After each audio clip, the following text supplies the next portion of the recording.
Thomas, can you hear us? I can indeed. I can hear and see you both, and you're both looking fabulous. Absolutely. Let's You see. too, my friend. You too. Let's make sure we got our logo. And we are streaming live on YouTube today here from the Agave Lodge in Richland, Washington. Not the Agape Lodge, but the Agave Lodge. And let's see. Somebody in the chat, can you let us know if we're all coming through loud and clear?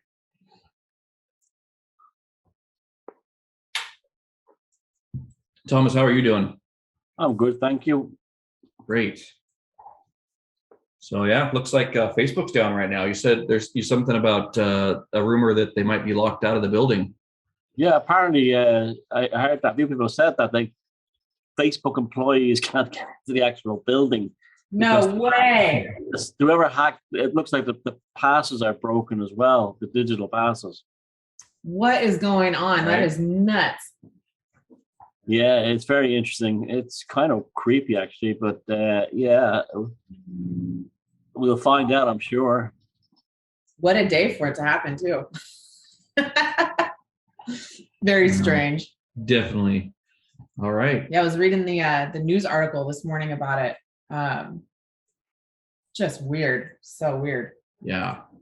So I was, I think, Thomas, I was trying to message you in the group message about the Week in Strange. And then I was like, something's not right here. And then I went to go post our thing saying we're going live at 1:30. And then it was taking forever to go. And I thought it was the internet here, but apparently it just And then Jason's computer decided to come to life all by itself. Yeah, that was weird. All kinds of weird shit. So I guess it's what, Mercury's in Gatorade or Gatorade. Yeah, Mercury's in Uranus or something. I don't know. Something like that. But, okay. Well, Yeah. T, do you want to kick it off with our first story here? Sure do. All right. Right, here we go. Did you get the video for this one? No. Okay. We'll hook that up later. Okay. Sorry, my phone is acting really weird too. Okay. This one is from September 27th. It says, Joy Witch woman vanishes from bed in eerie footage obtained by UFO hunters. Eerie footage shared by UFO hunters supposedly shows the astonishing moment a Midlands woman vanishes from her bed before suddenly reappearing. The video is one of many cases being investigated by David Holdren, a father of one from Solihull and the lead investigator of the Birmingham UFO group. He says the woman in the video from Joy Witch in that is a word I cannot say, Worcestershire, claimed she had been abducted twice in a week in 2010. On the advice of her husband, the woman put an infrared camera in her bedroom to capture the evidence. The creepy footage they caught apparently shows the woman sleeping under the covers at around 3:30 a.m. before she suddenly starts arching her back.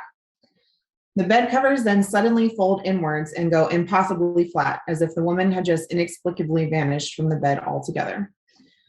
After about 13 minutes, the bed covers suddenly shoot up slightly in the air, and when they drop back down, the woman is back in bed next to her husband. The footage, which can be viewed above, was believed to have been genuine and not a deliberate hoax. Dave told Birmingham Live, the lady had experiences most of her life, but like a lot of people, pushed them to the back of her mind. In 2010, she had 2 abduction experiences in the space of a week.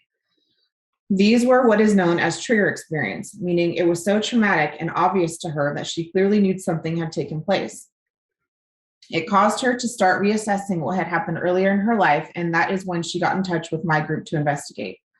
Her husband made security cameras for a living. He put together the infrared cameras.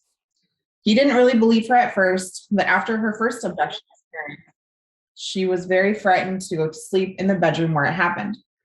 To set her mind at ease, her husband said, we will set up a security camera at night and start filming when you get off to sleep, and that nothing will come and get you.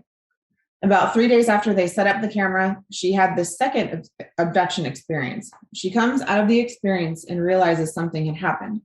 In the morning, they check the footage, and at about 3:30 a.m. or 4 a.m., there is a period of about 13 minutes where she seems to dematerialize from the bed.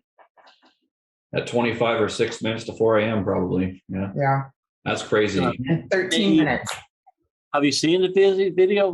Yeah. Yeah. Yeah, we'll link it. That's an amazing story. That's the stuff I love. Yeah, it is creepy. The poor woman, though, not. But I mean, wow, that's it all. That's like kind of like validates so many things we talk about over the years, and I've written about over the years, right down to the time when the Earth is furthest away from the sun. Wow, I think we're going to see a lot more of this. I mean, I saw another one a few years ago that blew my mind, of a baby that crawled up onto the side bars of a crib and stood on it like a tightrope. The baby was like, wasn't even a year old, and it stood and balanced perfectly on the side of the crib, like as if something had picked it up out of the crib and held the baby. You know the way you hold the baby by his waist, and the baby was standing on the edge of the crib like this, balancing perfectly, not like something was holding it. Right. I bet there's a lot of these videos get made and recorded, and people say they instantly erase it, or don't want to talk about it, or something like that. It's too traumatic, or they just are afraid of they don't want to frighten the kids in the house, which is understandable. Yeah. Or even if it's their own partner, they say, nothing happened last night. And they're like, they don't want to upset people. But wow, that's some story. That is some story. Yeah. Yeah. I can't wait to see that video.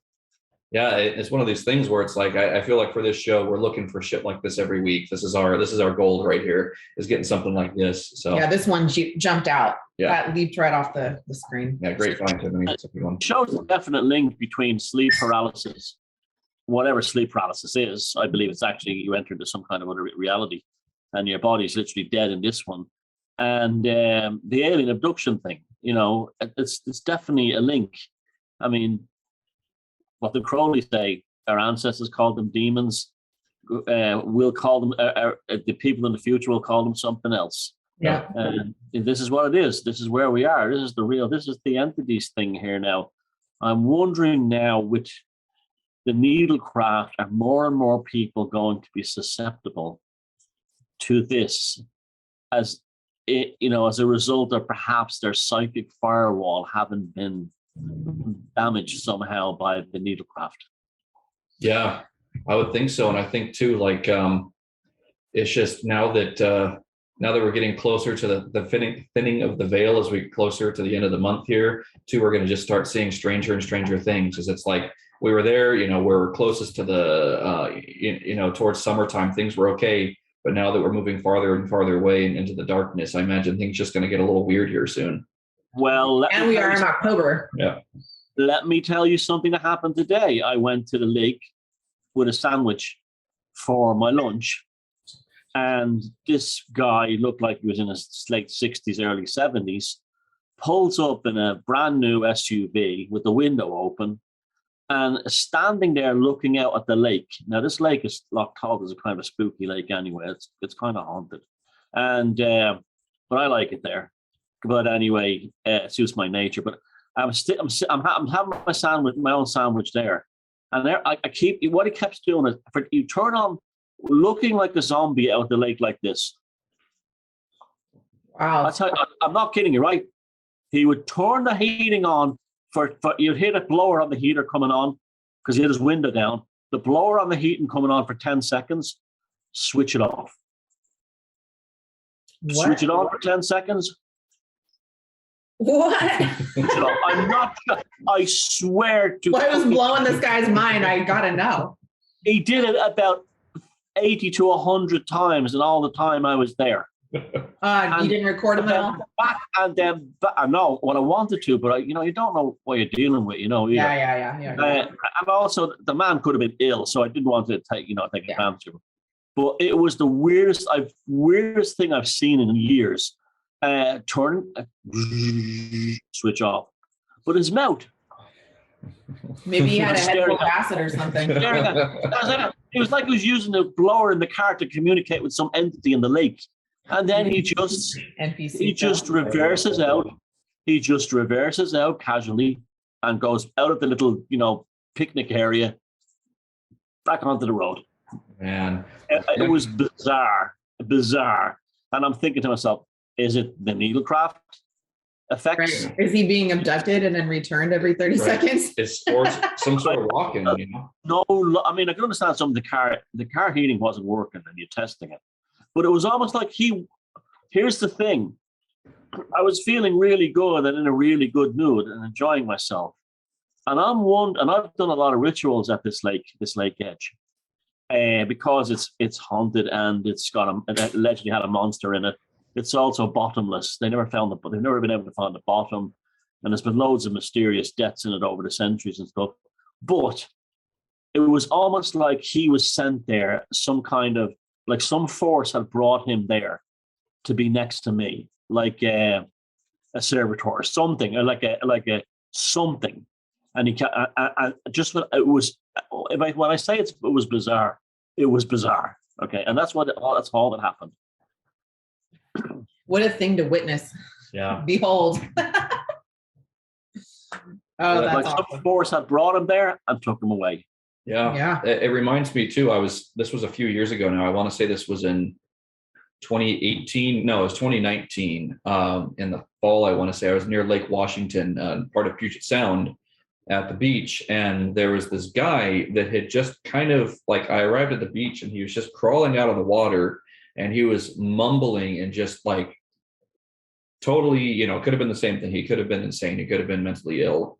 But he was it seemed like his mannerisms and everything were that of an animal, as if he was some sort of golem that had just come out of Lake Washington. And again, I think Lake Washington is also fed by an underground aquifer. So it's this source of pure fresh water that goes into Puget Sound that makes part of that, because Puget Sound is brackish. So part of it's fresh, part of it's salt, and it mixes together in different places. But again, it's just that thing. It's like right there near Kirkland on the east side of Seattle there. It's Lake Washington, and that's a very magical, almost died there one time too, I think. Yeah.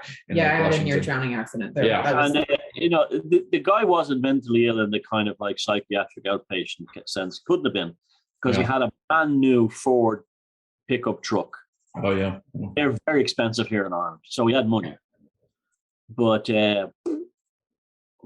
whatever. Yeah. Crazy. Insane. Keep your eyes peeled for more weird shit. Yeah, look out for weirdos. It's getting weird again. Yeah. Okay. This next one comes from September 27th. It says, the moon origin revealed in new study was born out of two violent impacts. A new study has explored the origins of Earth's only satellite, the moon, which seems to have been born out of two violent events. Probably the most widely believed theory for how the moon came to be is a singular collision occurring billions of years ago with a very young Earth. However, a new study that has been recently published in the Planetary Science Journal has suggested a new theory that builds upon the main one. Eric Ashbog, a professor at the University of Arizona's Lunar and Planetary Laboratory, and fellow colleagues have conducted computer simulations involving a celestial body the size of Mars named Theia and colliding with a proto-Earth around 4.4 billion years ago.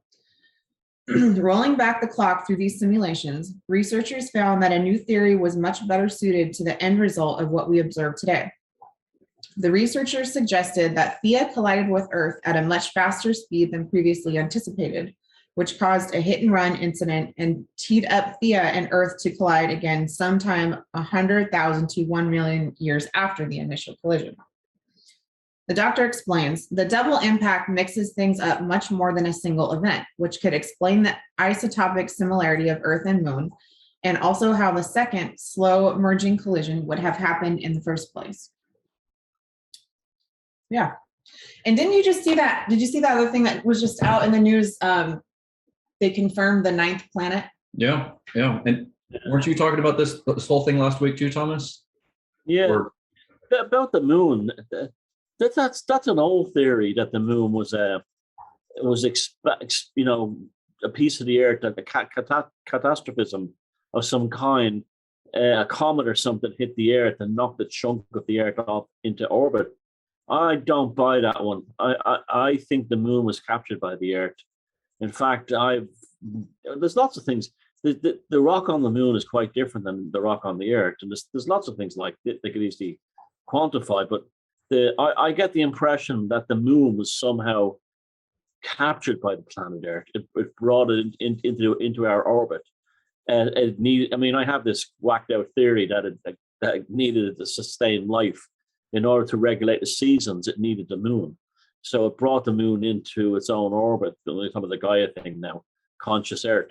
and used it as maybe a planetoid or an asteroid that it actually captured, and used it as a regulating mechanism to create the seasons so life could be sustainable on a placid rather than a tumultuous Earth.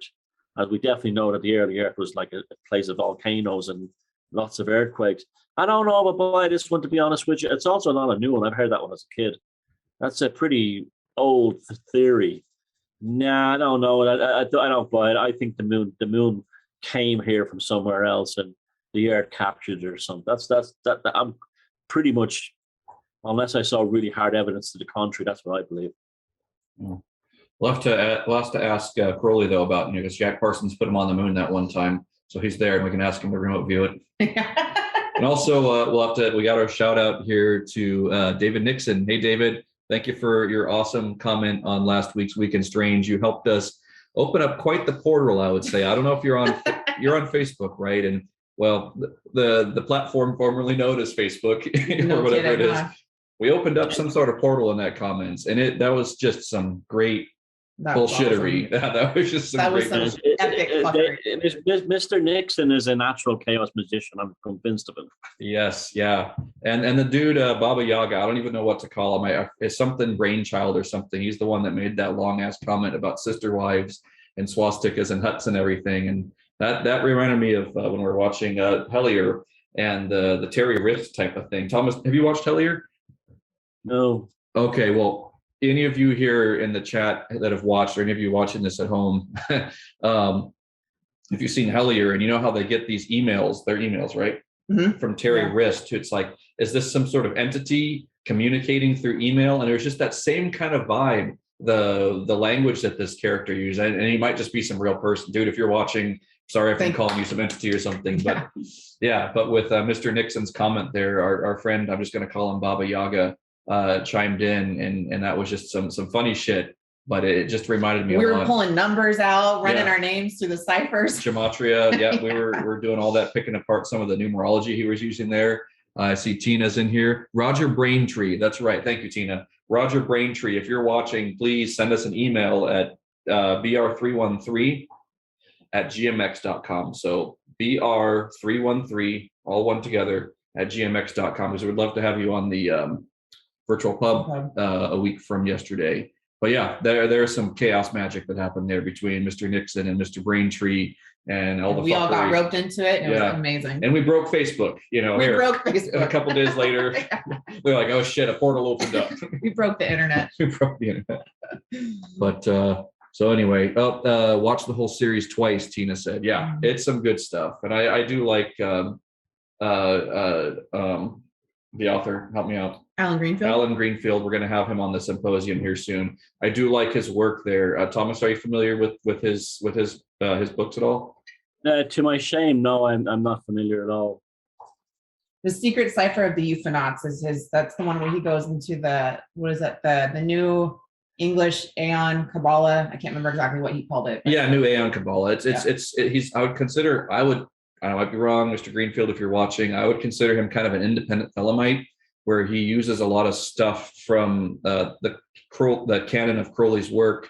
Like his cipher is basically, I want to say it's a cut up of the Book of the Law. And you type in all the stuff and it does this gematria thing where you can put your name in. Like, so mine, I just typed in Jason Roba, and it gives like these 100 and something different combinations of how it corresponds to things in the Book of the Law. And one of his Hadith, I am, drink frothing wines. There's just like all these things that correspond. So the gematria the English gematria with your name or whatever phrase you're putting in corresponds to something with gematria in the Book of the Law. So adding up the letters in your name versus adding up the letters and little phrases, and it's an online cipher. So it's just kind of cool. And we've been talking about Crowley and lake monsters.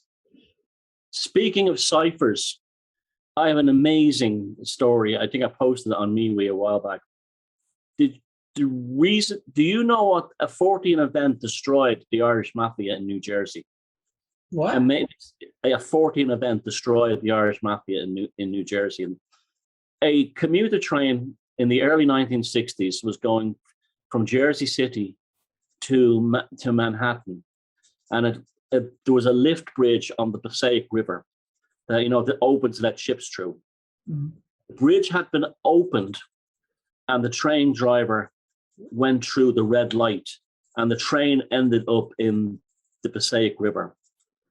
Something like 70 people or so were killed, and most of them in one passenger car, including a famous baseball player at the time.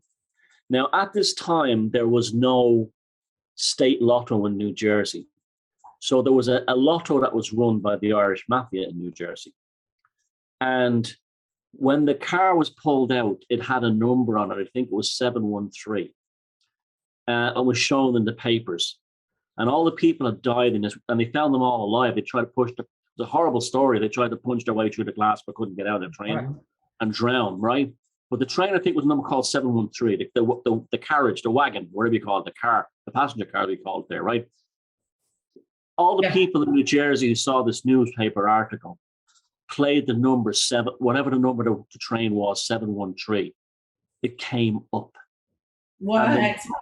It came up in the lottery, and the Irish Mafia in New Jersey could not make the payout, so they all ran or became bankrupt. Wow. When was that? Early 1960s. Wow. No, I have not heard of that story. See, there's a thing like, you know, a kind of like tragedy, charge, horror, river, metal, light, earth, wind, fire, elements, death, ciphers, numbers, chance, destruction. Yeah, once you start seeing that stuff, it's impossible to not see it ever again. Yeah. We Look literally people Google Central Railroad of New Jersey commuter train tragedy 1960s lotto numbers. You'll find numerous articles online about it. No, I think this is one of the ones you shared with me to put in the Facebook group too. I remember the thing about the intense stuff. Yeah. And just the synchronicities, like we were talking about the Book of the Law, and literally all day today, we've been seeing 93s literally everywhere, either 93s or 39s, just flying everywhere. Yeah. Everywhere. The odometer on the car I just bought had 93 at the end of it when I got in it. And it's just, it's tremendous synchronicity. And right as you were talking about that, Thomas, this black cat's walking right by the window when we were talking about the whole thing. So it's there. We're going through some kind of, we're going through the veil right now. And somebody said that Facebook went down at 4:44 a.m. Trying to see who said that. I appreciate that little bit of information. Whoever put that on there.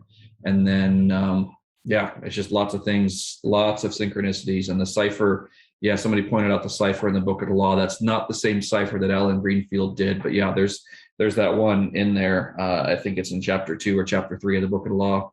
I think when Horace is speaking or Horace is writing. So, speaking of the Book of the Law, I have got a young girl here. She comes from the Gaeltacht, which is the Irish-speaking regions of Ireland, and she's translating the Book of the Law into Gaelic.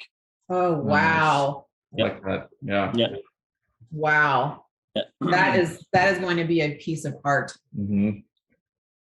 Yeah, although didn't Awa say to not change the style of a character or change a single word? Yeah. So I want. It's been translated in every other language. Right. Yeah, that's true. Yeah. I just think, yeah. Cool. Well, awesome. Shall we carry on? We got a little off on a tangent. Yep. That's cool. It's more chaos. Yeah. That's what makes the show good. That's what makes the show good, though. That's right. Yeah. The chaos is freely flowing. Okay. Here we go. Exquisitely preserved cells found of 125 million year old dinosaur. Researchers have claimed that they have isolated exquisitely preserved cells of a dinosaur that was alive 125 million years ago. Researchers have claimed that they have identified and isolated cells from a dinosaur. Jesus. Okay. Sorry. The research comes from the Institute of Vertebrate Paleontology and Paleoanthropology of the Chinese Academy of Sciences and from the Shandong Tianyu Museum of Nature. Researchers have said that they have found organic molecules in fossilized chromatin in the cartilage of the dinosaur, which was one that is believed to be around the size of a peacock. According to the researchers, 2 types of cells were found: healthy cells and cells that were decaying when the dinosaur was dying. Additionally, the researchers noticed that cells were most likely exquisitely preserved by silicon dioxide that was in volcanic ash that covered the dinosaur's body. One of the assistant or associate professors at the college explains, geological data has accumulated over the years and shown that fossil preservation in the Yehol biota was exceptional due to fine volcanic ash that entombed the carcasses and preserved them down to their cellular level. So what does this mean? The researchers explain that the discovery of organic molecules inside cartilage reinforces the hypothesis that cartilage is prone to nuclear fossilization and a perfect candidate to further understand DNA preservation in deep time. On top of that, another associate professor has said, let's be honest, we are obviously interested in fossilized cell nuclei because this is where most of the DNA should be if DNA was preserved. So we have good preliminary data, very exciting, but we are just starting to understand cellular biochemistry in very old fossils. At this point, we need to continue to do more work. Dino DNA. Right. I would hate for those to bring a dinosaur to life because the fuckers would eat it. Oh shit! I fucking would, you know that. Oh, you just hit me from the side. Yeah. Oh my god, that was awesome. They eat anything over there. You know that. I'm not being nasty. I'm just saying that. I know. We'd fucking never get to see it because it'd be fucking in the walk. It'd be in a fucking walk before it actually was. They took photographs of it. Oh God, you literally just made Thomas spit out his drink. Or Jason. Oh wow. Okay. That was awesome. That was. What is? Oh, Thomas, okay. you made me. No disrespect, but you fucking know what you're like, you know. If it was a 100 million old barrel of beer, the fucking Irish would drink it before anyone. You know. Oh, thank you. More of that. More of that, great. please. That was awesome. Oh, man. To redeem myself, I spat magnesium water. Again. No offense meant. I'm just, you know. I know it's fucking hilarious. Somebody think of the dinosaur. I'm thinking of the dinosaur. Fucking eat it. Dino drumstick says tectonic. T-Rex stir fry. God. Oh man. You know they're gonna try to mix the DNA with some frog DNA, some shit like that, and make a chimera out of it. Probably a lizard or some shit like that. Yeah. Oh, I know. You've seen this movie. Yes.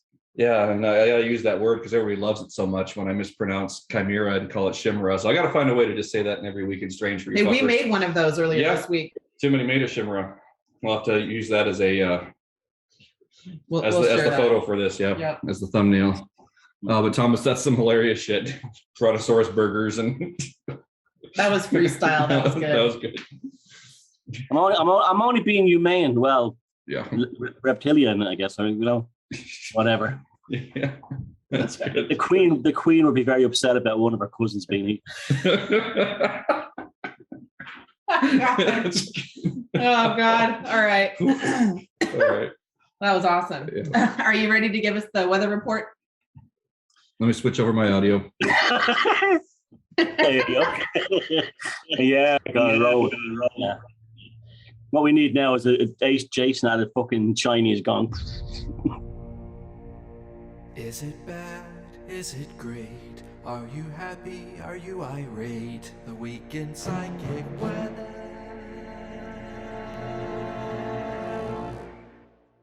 Well, hello, everybody.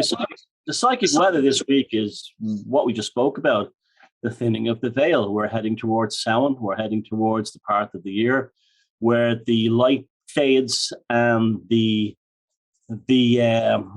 dark side and the light side and the different poles of the consciousness are coming together.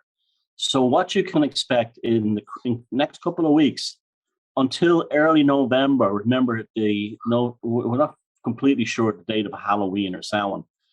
I usually base myself upon the moon cycle that's happens either side of the October 30th date. But keep an eye open for the thinning of the veil, and that will be expressed not just through paranormal and Fortean events, but also through like the strange behavior of people.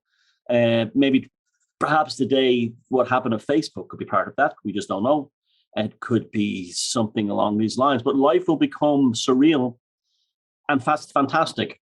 This is the best time of the year to begin creative projects, to do creative stuff.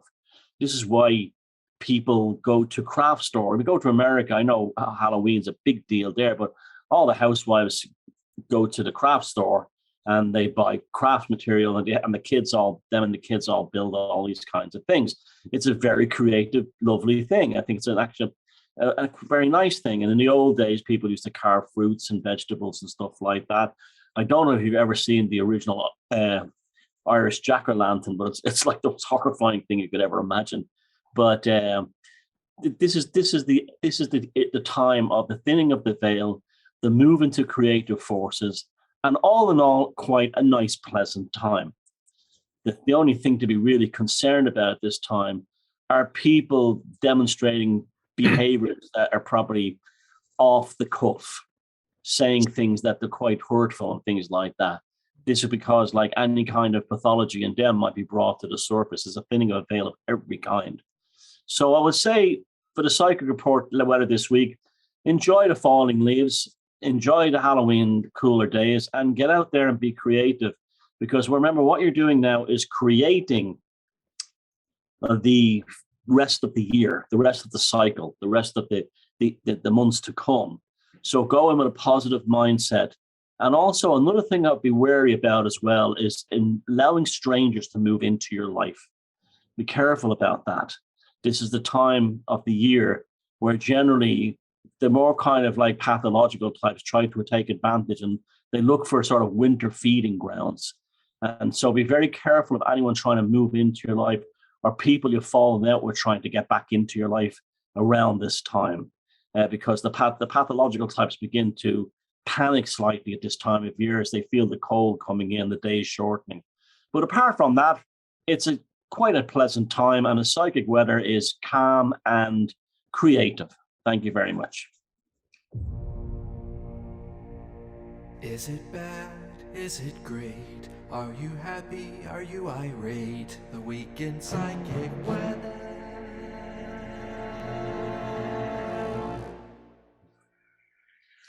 Yeah, I definitely have to say with what you said in your report, there's these two things that are coexisting right now. Like some of this, like this chaos is really fun and it's really beautiful and super creative, and just like things are just being birthed out of nothing. But then there's also these energetic hit and runs where you just get hit from the side from somebody. Even it could be someone that you really care about or a total stranger, and that stuff could definitely serve to take you off balance if you let it. So yeah, what you said it's always spot on, but I had to throw that in there too. Absolutely. Yeah, it's a good time for families. It's a good time for parents and children. It's a good time I often find this time of year is very healthy and good for women. A lot of women seem to thrive at this time of the year. So yeah, go for it. Enjoy it. Totally. Okay, this one is really cool. This one's actually over in our neck of the woods. It's in Oregon. It says, is this Oregon mystery really solved? Etchings in the desert. In 1990, a massive religious etching mysteriously appeared in the Mickey Basin of Oregon's Alvord Desert. Officials suspected it took thousands of dollars and a lot of manpower to complete, along with high-tech equipment and lasers. Other people, including professors, believed it to be the work of aliens. Everyone was surprised when an artist from Iowa and his friends stepped up to say it was them and that they'd use sticks, wires, 12 miles of string, and a basic plow. Those suspecting the desert carvings to be from aliens weren't convinced that the mystery has been solved. 10 days in the summer heat. Bill Weatherspoon is an artist from Iowa. He claimed he and 3 friends and his 10-year-old son created the symbol on the playa in the Alvord Desert. The symbol is a Sri Lanka mandala and supposed to help with meditation. Experts said the etching was done with perfect geometric precision and were surprised to find out it had been made in just 10 days and with primitive instruments. Some say Witherspoon and his friends are claiming credit for something made by aliens, perhaps paid off by the government to do so, and have a hard time believing that these men made the etchings in the sweltering heat of summer. They say their story doesn't add up with how precise the etching is, and also note that the military, which regularly flies over the area, never noticed the etchings being made. They only found it was after it was completed. Okay. The Bureau of Land Management believed Witherspoon incited him with willful defacement of public lands and fined he and each of his helpers $100. They said that the site was defaced and had been under consideration for protection as desert wilderness. The next summer, Witherspoon returned to the Alvord Desert, to the Alvord Ranch with permission this time, and created another desert etching, this time twice the size of the last. The second etching was of Hindu and Native American origins and included 9 miles of etchings filled with red volcanic cinder. Yeah, we'll definitely make sure we link these photos. It's really cool. And then it just, do you think the mystery of the mysterious etching was solved, or do you believe there were too many discrepancies in Witherspoon's story and the etching was really made by aliens? Let us know in the comments below. Yeah, as if there's only those options. Yeah. Like a story from the 1980s, this, isn't it? It reads like a story from the 1980s media or something. Yeah. The aliens, and I don't know, you guys are not old enough to remember, but when the crop circle thing first broke in England, there was 2 fellas called Doug and Dave who appeared on BBC, on British TV morning television, claiming that using 2 planks and strings, they had been the ones hoaxing all these circles. And they put the whole thing to bed at that point. But there was also people within the crop circle community were like, no, there's something else going on here. So when they got these guys Doug and Dave to create their own crop circle, it was nothing intricate. It was just a basic mowing devil type crop circle, basically a circle. It would not have got the complexity that we were starting to see in crop circles at that time. You can do this. People can make incredibly complex geometric shapes, surprisingly so, especially now with GPS to help you in serials and in the sand. But that's this story. I mean, I love the way they jump right in with aliens. They discount anything else. I went to I was hanging out in the Barge pub in England, which is the center for the crop circle makers. I got talking to quite a few of them, and a lot of them are involved in the tattooing scene for some reason.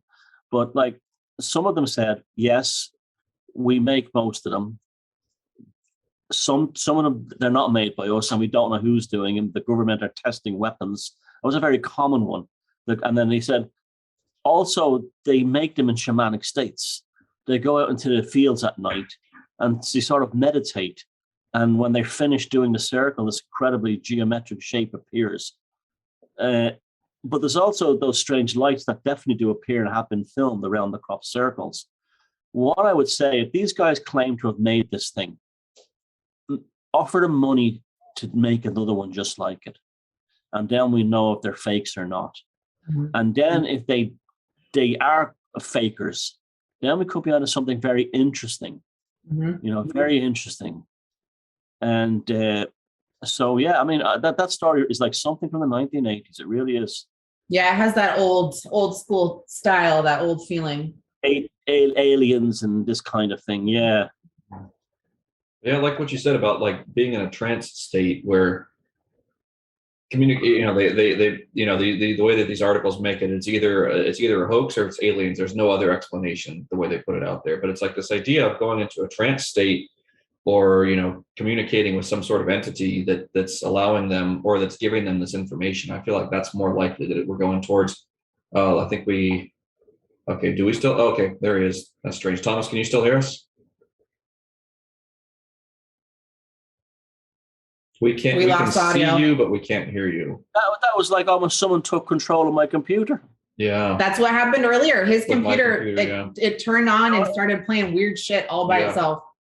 And now I'm just remembering before we heard about the Facebook thing, I couldn't move my mouse properly across the screen. It was freezing.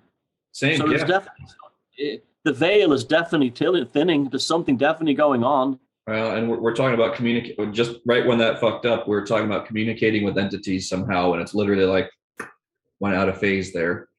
But was this actual thing? I'm gonna have to block someone. Yeah. Someone just said some nasty comments on there. So yeah, there's definitely something coming through right now. The fact that we're getting a nasty comment and all of this, but yeah, so the veil's thinning, and these people that go into these trance states, I would imagine, they're mandalas. So these aren't just people going out there and like you're saying, like mowing down something in a circle with some string. It's like these are complex symmetrical or asymmetrical forms that are just beautiful. So communicating with something, and again, we're talking about Book of the Law and AWAS, and the idea of a person receiving a work of art, a piece of aesthetics. We'll call it that. We'll call the Book of the Law a piece of aesthetics. Wherever it comes from, regardless of what you or me or anybody thinks of the Book of the Law, it is something received from somewhere else that does have some prescience to it. It does have some tooth here in this reality. So some people will say the Book of the Law was just part of, that Crowley had 7 distinct personalities, and one of them was Aleister Crowley, one of them was the Great Beast, one of them was AWAS, and there's all these other personalities. Like, that may or may not be true, but something came from somewhere. And when he and Rose went out there to Cairo, was it 1904, 1906? 1904. Yeah, 1904, and received it, they were in communication with something. And just like these people who are making these mandalas and designs, they're in communication with something as well. It doesn't necessarily mean, need to be spaceships and, spacemen or something, but, I guess we could consider the true aliens to be, the others that are here with us. We might call them fairies. We might call them demons, jinn. Is Thomas still there, or is he just holding still? Okay, I think Thomas is not there anymore. But yeah, as soon as we start talking about this stuff, it's like shit gets weird. But told you guys, it's getting weird again. It's getting weird again. You're that, or he's just holding incredibly still. No, I think he moved. He moved just an inch. Yep. Well, what can anybody out there who's still watching? I know there's like a 15-second delay here. Let us know if you can still hear Timony and myself. We're just going to keep going here until Thomas comes back. T, did you have anything else to say about the crop circles or whatever those are? If he did do it, I think it's really cool that he had his son do it too. Yeah, that's awesome. What a cool magical ritual to take your kid through. Right, to create a cool piece of art. Yeah, and one of them's went for 9 miles. Is that what it said? Yeah, something like that. Yeah, I mean, that's incredible. Yeah, so good on them. And if they're both, I mean, maybe it's a little bit of a combination of both, that they did this, but they were also, because I remember at the beginning of the article it said something about it being a religious thing. Mm-hmm. So who knows what that means. Somebody said, yes, thank you, Mr. Nixon, appreciate that. Mr. Nixon, we're just going to call you that from now on. And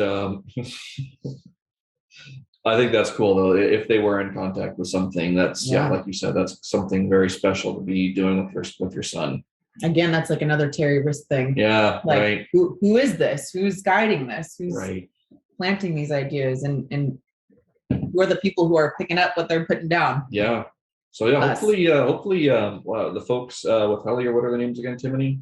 Oh, there's Greg and Dana Newkirk, Tyler Strand, Carl. I can't remember Carl's last name, but yeah, there's some really cool people. Yeah, and if you guys end up watching this, reach out to us on Facebook or through email. We'd love to maybe work with you guys on some of this. I know that like I feel like our paths with the research we're doing into a few things, and the path of what you're researching are starting to come together like this. I know that you guys have mentioned Parsons a lot, and we just had Jack Parsons Day here on Saturday. And that was just such a wonderful celebration. All of you, I really loved seeing all the Jack Parsons photos on Facebook and all on Instagram. People were there's just Jack Parsons everywhere. So that was just such a beautiful thing to see his, the egregore, if you want to say that, just coming back or coming into present time now. There's a really cool thing. And just going back to the Hellier thing, I think it's interesting that I've seen that they keep having Parsons show up in their work as well. So yeah, if you guys are watching,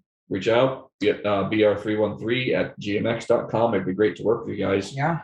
And I smell what you're stepping in, Harry. That's a good one. Yep. We hear you. Thanks, Jade. Appreciate that. Cool. Well, you want to carry on with the next one? Or is that it? Yeah. Well, I think this is a good spot to wrap it up since we lost Thomas. Yeah. Yeah. Bummer. We'll check in with him and see how he's doing. Yeah. Is there one more story left or no? I think I want to say there's one. Oh yeah, there's one more. Okay. So yeah, we'll do this. Thomas, hopefully he'll be coming back in here soon. I don't really have a good way of communicating with him right now because Facebook Messenger is down still. So yeah, hit it. Okay. Formal Google exec warns that AI researchers are creating God. Mo Gaudat believes that the singularity is coming and that AI poses a serious threat to humanity. A dire warning. According to a former Google executive, The singularity is coming. And what's more, he says that it poses a major threat. Mo Gaudat, formerly the chief business officer for Google's moonshot organization, which was called Google X at the time, issued his warning in a new interview with the Times. In it, he said that he believes that the artificial general intelligence, AGI, the sort of all-powerful sentient AI seen in science fiction like Skynet from the Terminator, is inevitable, and that once it's here, humanity may very well find itself staring down an apocalypse brought forth by godlike machines. Scared straight. He also told the Times that he had his frightening revelation while working with AI developers at Google X, who were building robot arms capable of finding and picking up a small ball. After a period of slow progress, he said that one arm grabbed the ball and seemed to hold it up to the researchers in a gesture that to him seemed like it was showing off. And I suddenly realized this is really scary. It completely froze me. The reality is, he added, we are creating God. Real dangers. There's no shortage of AI fear-mongers in the tech industry. Elon Musk has repeatedly warned the world about the dangers of AI someday conquering humanity, for example. But that kind of speculative outlook somewhat glosses over the real hazards and harms linked to the AI we've already built. For instance, facial recognition and predictive policing algorithms have caused real harm in undeserved communities. Countless algorithms out there continue to propagate and codify different issues across the board. Those are problems that can be solved through oversight regulation, but you wouldn't know that if you, like Gawat, think of AI development as the inevitable birth of a vengeful God. Yeah. It's kind of funny the way they use the language in that Yeah. Like it's automatically assuming because of creating something incredibly intelligent that it'll automatically bring about the Abrahamic template, which is, for whatever reason, that just seems to be the only way people can tend to think. Not all people, but that there's this weird thing that no matter what, when there's any kind of thing spiritual, that it always goes into that weird Abrahamic thing. Which again, I think, my personal opinion is that the template that is what we call Abrahamism is some sort of mental spiritual virus. Not any of you particular Abrahamic people or followers.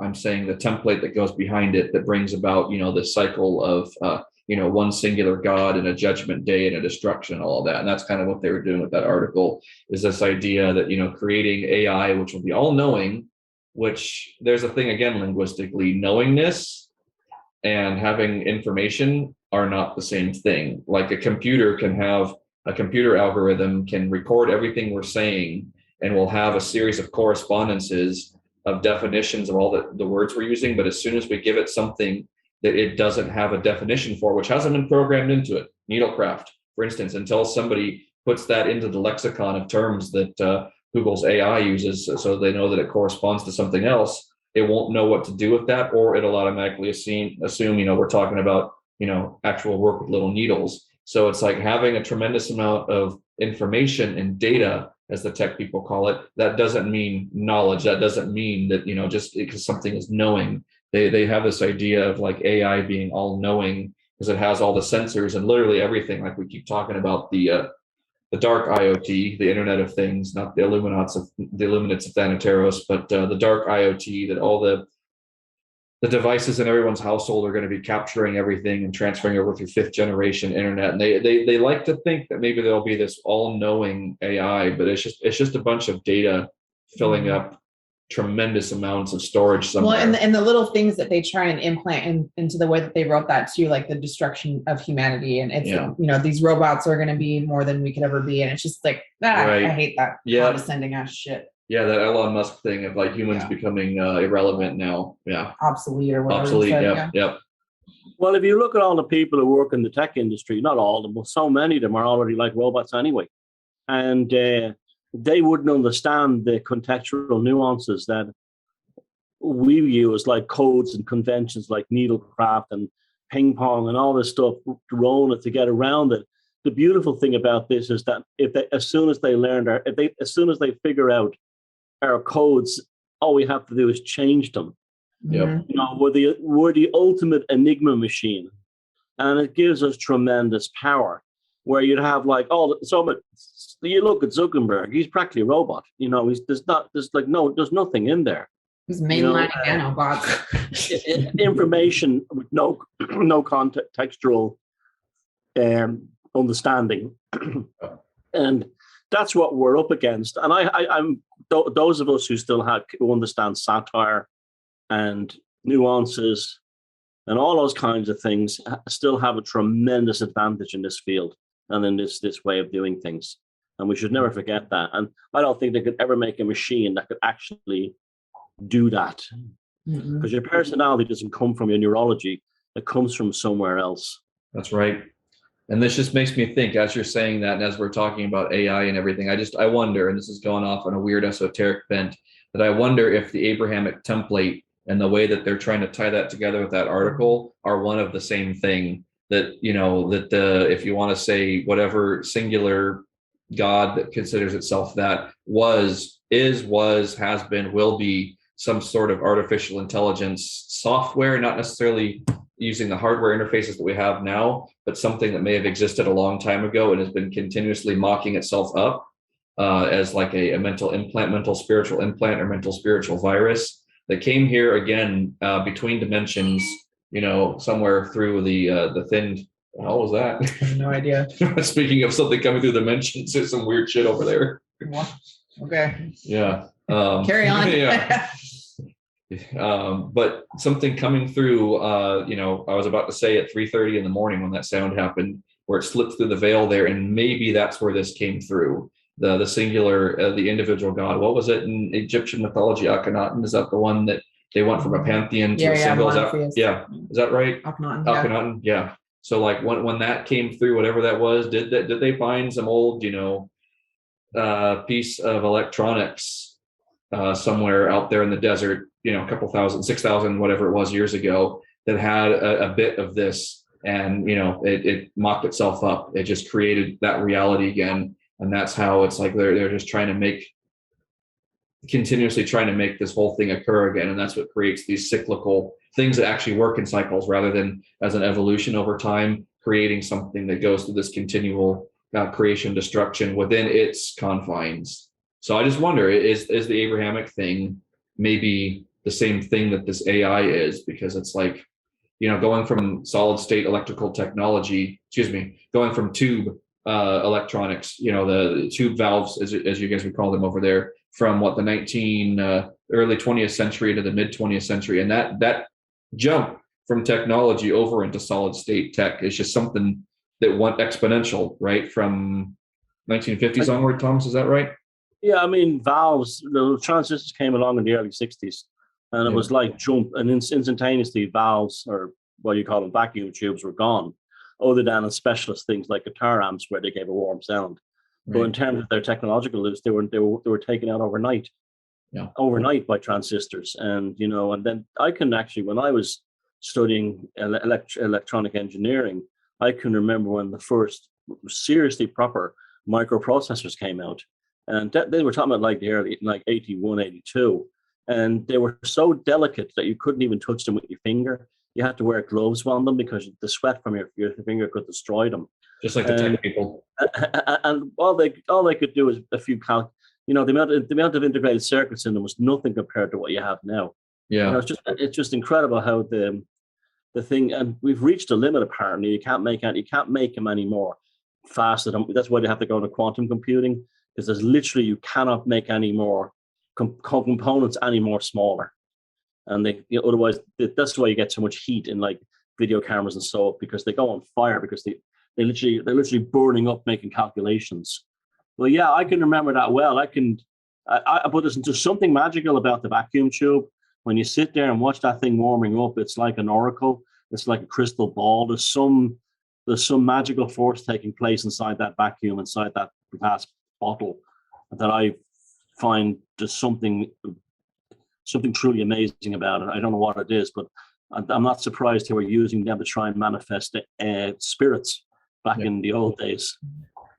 Yes, I mean, a lot of that technology, like with the cathode ray tubes of the television, you know, we've talked about that so much. That's what they were intending to do. And I wonder too, like with the Manhattan Project and all of that work with blowing open reality with an atomic release, that, you know, whenever I've been thinking about a lot of that Manhattan Project stuff, and within correspondence to the Horus chapter of the Book of the Law, where it talks about war and everything. And it's just so interesting. Is what Book of the Law was 1904, and you had the Babylon working, and was it 46, the first Babylon working, and when was the first A-bomb used? Was that also 46? Yeah, no, before the A bomb was before that. Okay. The hydrogen bomb came later. Okay, 42. I think. Yeah. The So first A bomb was like literally before they dropped it, like 44. yeah, and then there was used on Nagasaki first with the Fat Boy. Hiroshima. Okay, yeah, get everything backwards. They were supposed to drop 3. One on, the first one was Hiroshima, then the second one on Nagasaki, and the third one, if they didn't surrender, on Kobe, which would have destroyed a very historic city. And I think because Kobe was the kind of spiritual heart of Japanese Buddhism, that's when they surrendered. But yeah, that's a weird thing, though. You're just saying then about the Abrahamic need to apply this overcoding technology. It's like with the same with the needle prop. The first thing they say is like the mark of the beast. You know, it's always the same. It's always an Abrahamic overcoding. Gotta block someone real quick. All right, hold on. I'm getting rid of some assholes. Yeah, but there's always that. Let's see, how do I get rid of that guy? Well, whatever. Okay, getting him out of there. But yeah, there's that Abrahamic overlay that always brings that in, and I wonder if it's like bringing itself into this reality, if it's somehow from someplace else, and these technologies, these workings that some of these dark magi are doing, are trying to bring something through that isn't fully here yet. And one of the somebody within kind of the shamanic spiritual path that my parents were a part of when I was growing up, talked about there being some sort of force from somewhere else that uses electronics, but we don't have to worry about that yet where we are in the time scale. But at some point we will, because, you know, at that point, this was maybe in the 1960s, where, you know, the electronics weren't developed enough, weren't complex enough for something to be coming through.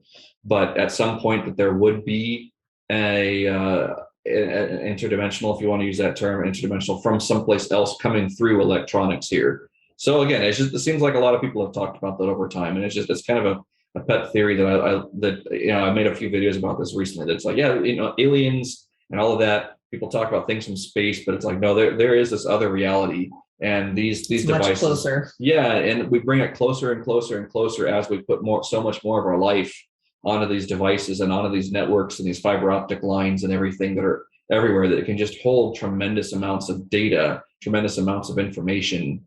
And it's you know, it permeates our life now with everything, with finances, with the infrastructure. It's just everything we do is here. You know, we're talking on it right now.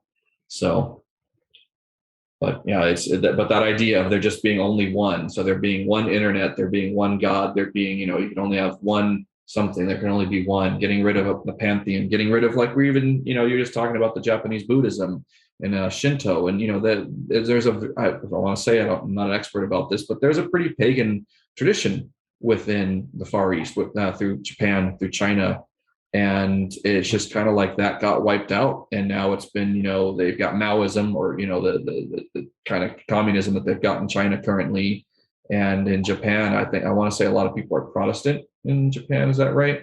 I want to say, I know. They're Christian, heavy Protestants. Yeah. Yeah, same thing in Korea. I know that, like, they've got a very rich pagan tradition, and it's, you know, primarily now their spiritual path there is Christian. Baptist, yeah. Yeah. It's weird, yeah. Yeah, but it's just like, you look at their flag and it's got the trigrams from the I Ching on it, and it's like, just how it's almost like you look at I Ching and you look at Kabbalah, and it's kind of like it's this ancient spiritual tradition from the East and the West. And one's got straight lines and one's got circles, and it's like this masculine and feminine balance of the East and the West. But those somehow kind of got taken over by the Abrahamic mind virus and turned into something. It's kind of like this mind virus comes in and takes whatever spiritual path exists and alters it and uses it somehow as a weapon. So if it could go throughout all universes, it could go throughout all reality structures, and find which already exists there and turn it into something else. Yeah, go ahead. So Dark Powder UK said, Facebook is a digital sacrifice, probably using the energy of people raving and screaming, begging for their Facebook to come back. So yeah. It's feeding. Yeah, that's absolutely bang on. That's a fantastic comment. Whoever said that. Well, I totally agree. It's almost like a pathological individual letting someone go. Oh, you think you can live without me? You think you can survive without me? Go. Yeah. And these people are all addicted to this Facebook thing, and yeah, that's what it's like. They'll be going mad. I mean, I think someone told me that his friend worked in a phone shop, and young people use that in their 20s, a phone shop, a mobile phone shop, like Vodafone shop or something like that, and people would come in with their smartphones and not able to get on Facebook, and they'd be actually crying. And you're talking about like young adults in their 20s, early 20s, they'd actually be crying because they weren't able to talk to their friends on Facebook. Yeah. Well, yeah. It's a lot going on in the world. Yeah. It's a lot to download and process. Yeah. And I think this is great. I kind of like this platform here on YouTube. We've got more viewers right now. We have 117. And usually when we're on Facebook, we might have like 50 or 60, maybe 80 sometimes, but this is good. So maybe we'll continue to do this over here. And the cleaned up archived version goes to the Beyond 1 later tonight. Absolutely. Yeah. No, it's good. Yeah. And it's working nice and fast and clear and things like that. I mean, I don't think those problems that happened earlier on had anything to do with that. Right. Yeah. Quick 40 story to tell you. Story time with Thomas. Quick, years ago in 40 Times, there was a letter page, and they have a section called "It Happened to Me," where people write about their experience, their 40 experiences. I have hundreds of issues going back years, and this person wrote about that their daughter was a fan of the Addams Family TV show. So he made out of cardboard and painted up a model of the Addams Family house. Okay. And weird things started happening. It turned out that through a spiritualist or through a medium, that a demon had actually gone to live in the model of the Addams Family house that he had actually built. And it was actually living in there, like a djinn or something like that. And anyway, I was talking to someone else years ago who had a model train layout in their basement.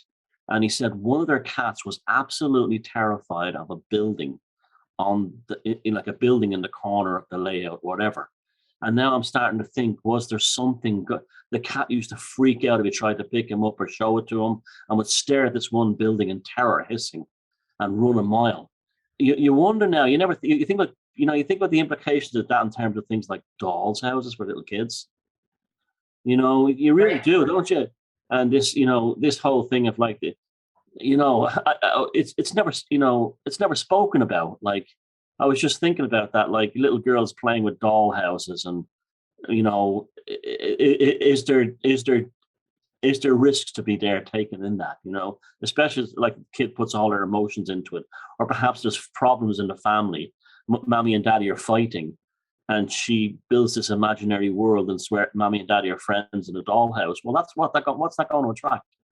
Well, that's just like how in Hereditary, when she was building her models and then recreating the accident.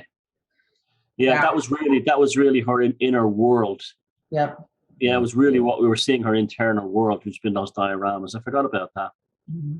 And now it's like with even the under 40 generation down to the kids now, there's the other version of it where people have these games that are totally immersive, where people buy like skins and buy stuff within the game, where they've got items that they spend their real life money on, and they live in these alternate realities, and their avatars, their players that they create for the game are almost more real to them than their physical reality is. And it's that same kind of thing. I imagine like that psychic force that could be being used in their actual real life is going into these games. And I wonder how many, again, like with the haunted dollhouse, how many haunted, big sandbox games are there out there, like the Call of Duties and the, what's that one? The Fortnite, not Fortnite, the one that everybody plays, where where you build stuff. Oh, Minecraft. Like stuff like that. Yeah. It's like how much in a blocky world is weird as well too. I know, it's so like weird. a It's so blocky old. NPC world. yeah. 100%. You know, isn't it? You ever notice that? Yeah. This thing had gone right back to Dungeons and Dragons back in the day. They said that kids would invest so much in their character that if the character was killed, they would commit suicide. That actually did happen a few times. That's not. Wow. Yes, there was hype over that, but actually, it did actually happen in a few cases. Yeah. Tina said Second Life. Yeah, I remember that one. I don't know if they're still playing Second Life out there, but I think probably so. And it's one of those things where it's just people go in there and socialize. It's like it was like a social media platform that was designed to be like a VR social media, I want to say. Well, and that was going. Anyone I knew who was on VR back then, and it's probably 20 years ago now, must be going on 15 years. They were all people that were like retired, 65 above. It was very weird. It wasn't young people that were on that. It was the majority of people. Anyone I knew who was really into it were like, retirement age. I found that kind of weird. Right. Yeah.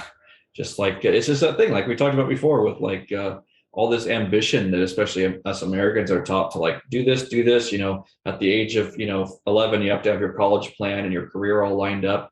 And then everybody goes to school, they get married, they get a job and something, then they retire. And it's like, oh, life just, life, what do I do? What do I do with this whole life thing? What do I do with myself?